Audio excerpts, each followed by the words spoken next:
Era el año 1525 y una tarde de los últimos días de mayo, el aire olía a ceniza y sangre.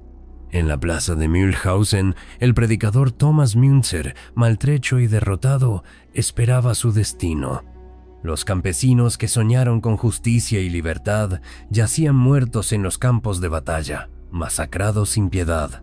Hoces contra cañones, fe contra tiranía, su lucha fue desigual y brutalmente sofocada. La ejecución fue pública para dar el ejemplo. La cabeza del líder de los campesinos fue colgada en las puertas de la ciudad por varios años y su cuerpo empalado. Príncipes, religiosos y nobles se sintieron aliviados. Los burgueses y sobrevivientes vieron con horror el precio de intentar tomar justicia, pero la sangre que corrió aquel día, aunque poco se cuente, aún tiñe a la historia de la humanidad.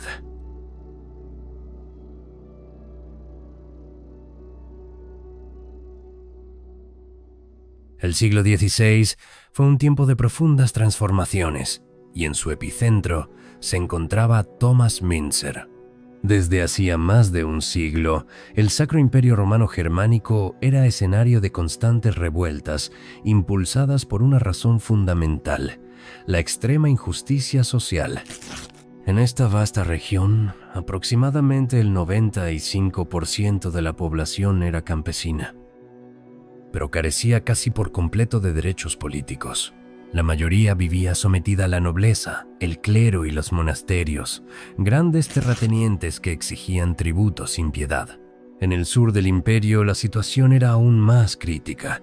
Muchos campesinos apenas lograban sobrevivir y la mitad de ellos vivía en condiciones de servidumbre. Ser siervo significaba no tener control sobre la propia vida. No podían casarse libremente. Sus hijos heredaban su misma condición y en algunas regiones los señores feudales incluso reclamaban una parte de las herencias. Esta explotación implacable se agravaba con una de las prácticas más infames de la Iglesia Católica: la venta de indulgencias. Solo quienes podían pagar en monedas aseguraban su salvación y un lugar en el cielo, mientras que el clero desviaba estos fondos para construir iglesias opulentas. En 1517, Martín Lutero desafió este abuso con la publicación de sus 95 tesis, dando inicio a la Reforma. Entre sus seguidores más fervientes se encontraba Thomas Müntzer. Sin embargo, sus orígenes permanecen envueltos en el misterio. Se sabe que nació alrededor de 1489 en Stolberg, en la región del Harz. Tuvo acceso a la educación, ingresó en el clero y hacia 1516 o 1517 ya formaba parte del círculo de Lutero y otros reformadores en Wittenberg.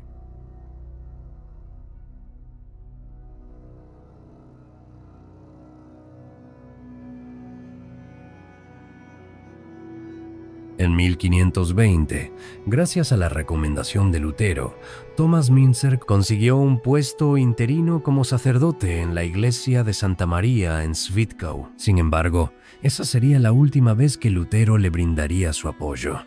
Ambos compartían el deseo de reformar la iglesia, pero sus caminos pronto divergieron. Mientras que Lutero defendía que solo la Biblia debía guiar la fe, Müntzer daba mayor importancia a las visiones y experiencias espirituales. Además, estaba convencido de que el apocalipsis era inminente. Müntzer se veía a sí mismo como un misionero, un profeta del fin de los tiempos. Predicaba la llegada de un nuevo orden divino tras el exterminio de los impíos. Su mensaje reunía a un grupo de fieles dispuestos a enfrentar el juicio final.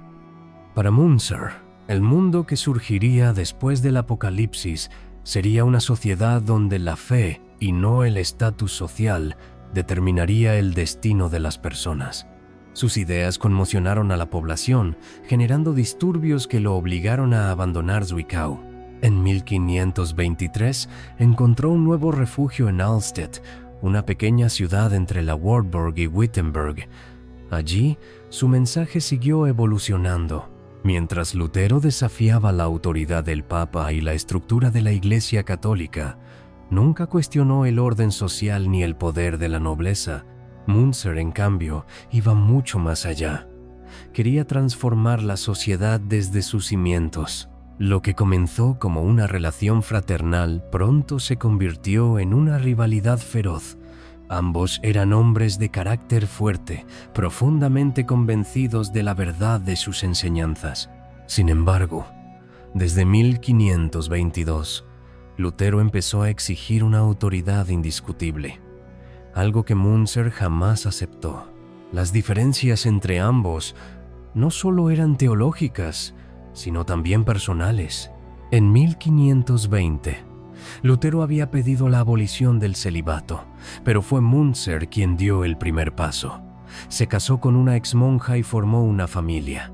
Mientras Lutero trabajaba en su mayor obra, la traducción del Nuevo Testamento al alemán, Münzer lo desafió directamente.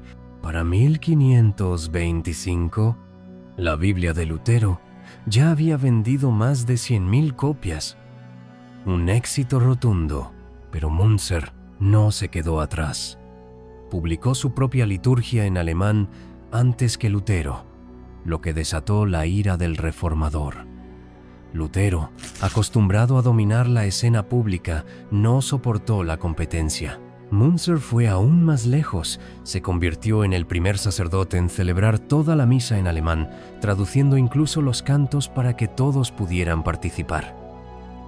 Más de 2.000 personas acudían a sus sermones, cautivadas por su mensaje revolucionario. Dios es justo, no tolera tiranías. Promete libertad e igualdad no solo en el cielo, sino también en la tierra. Para Münzer, el mundo debía ser gobernado con justicia. Creía que los gobernantes solo merecían mantenerse en el poder si obraban en favor del pueblo. Su prédica electrizaba a las masas. No solo inspiraba, sino que lograba comprometer a la gente, llevándola incluso a formar alianzas con la obligación de luchar contra los impíos. Este carisma encendió las alarmas de Lutero, quien optó por un camino distinto: aliarse con los poderosos. Comprendió que, sin el respaldo de los príncipes, su reforma no prosperaría. A diferencia de Münzer, Lutero confiaba en los gobernantes como garantes del cambio.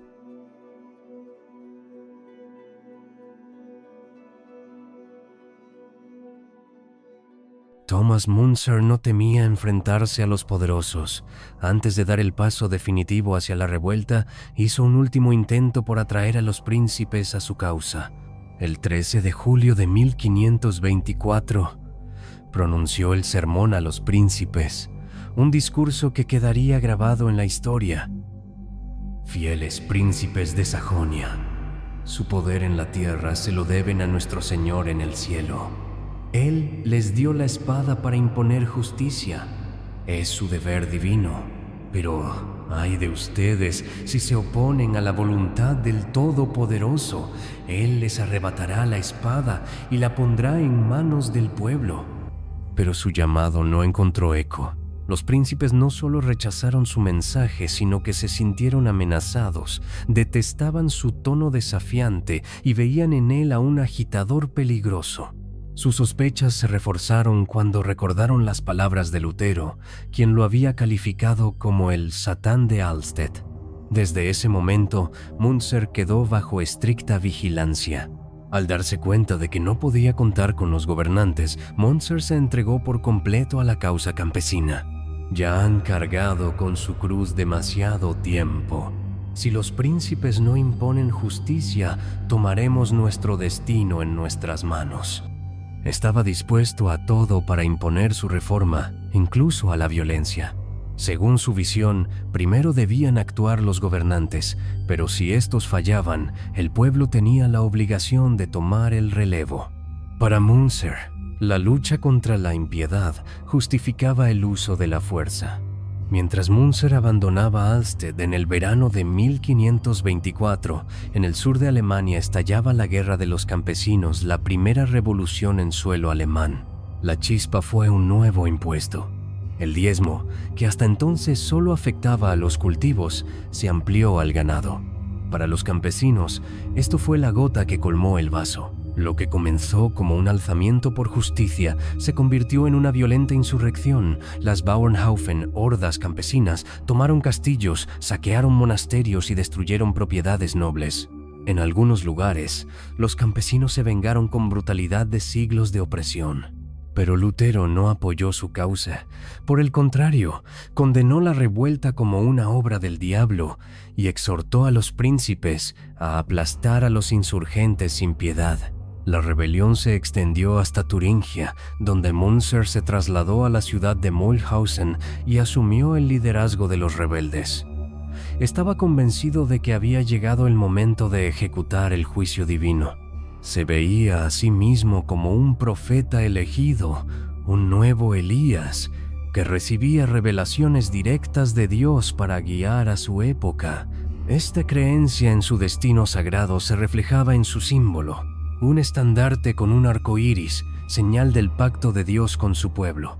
Para sus seguidores, Münzer era el instrumento de la voluntad divina. Para sus enemigos, un fanático peligroso. El 15 de mayo de 1525, Münzer y su ejército campesino se atrincheraron en Frankenhausen. Allí, unos 7.000 campesinos esperaban enfrentarse a un ejército de 6.000 mercenarios bien armados. Aunque los superaban en número, los insurgentes estaban mal equipados, horcas contra cañones. El miedo comenzó a apoderarse de ellos. Pero entonces, según la tradición, un arco iris apareció en el cielo. Münzer lo señaló como una señal de Dios y pronunció su último discurso antes de la batalla. Animados por esta visión, los campesinos se lanzaron al combate. Lo que siguió fue una masacre. Los campesinos fueron aniquilados. Se dice que 6.000 murieron en un solo día, mientras que en el bando enemigo apenas hubo una decena de bajas.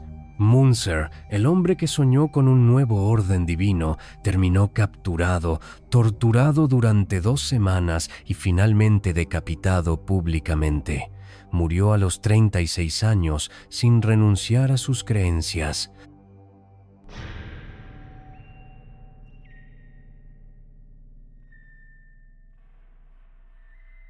Las ideas de Münzer se consideran a menudo uno de los precursores del pensamiento socialista moderno. Al leerlas hoy, podemos ver su relevancia para nuestros tiempos, en los que la naturaleza se mercantiliza en interés de los ricos, y la explotación y la opresión arruinan la vida de tantas personas. ¿Cuál es el maléfico brebaje del que brotan la usura, el robo y la rapiña, sino la suposición de nuestros señores y príncipes de que todas las criaturas son de su propiedad? Los peces en el agua, los pájaros en el aire, las plantas sobre la faz de la tierra, todo tiene que pertenecerles. Para colmo de males, hacen proclamar el mandamiento de Dios a los pobres. Dios ha ordenado que no robéis, pero de nada les sirve. Porque mientras violan a todo el mundo, despellejan y despluman al pobre trabajador agrícola, al comerciante y a todo lo que respira. Si alguno de estos últimos comete el delito más insignificante, debe ser ahorcado. Son los propios señores los que convierten al pobre en su enemigo. Si se niegan a eliminar las causas de la insurrección, ¿cómo pueden evitarse los problemas a largo plazo? Si decir esto me convierte en un incitador a la insurrección, que así sea. Thomas Münzer unió el mensaje del Evangelio con la lucha por la libertad campesina. Buscó una sociedad basada en la igualdad cristiana, pero lo hizo con una radicalidad extrema. Para algunos, no fue más que un fanático religioso que llevó a sus seguidores a la muerte. Para otros, un luchador incansable por la justicia y la libertad. De cualquier forma, su historia deja una lección clara. Cuando las luchas sociales se fundamentan en un fervor religioso desbordado, el resultado puede ser desastroso.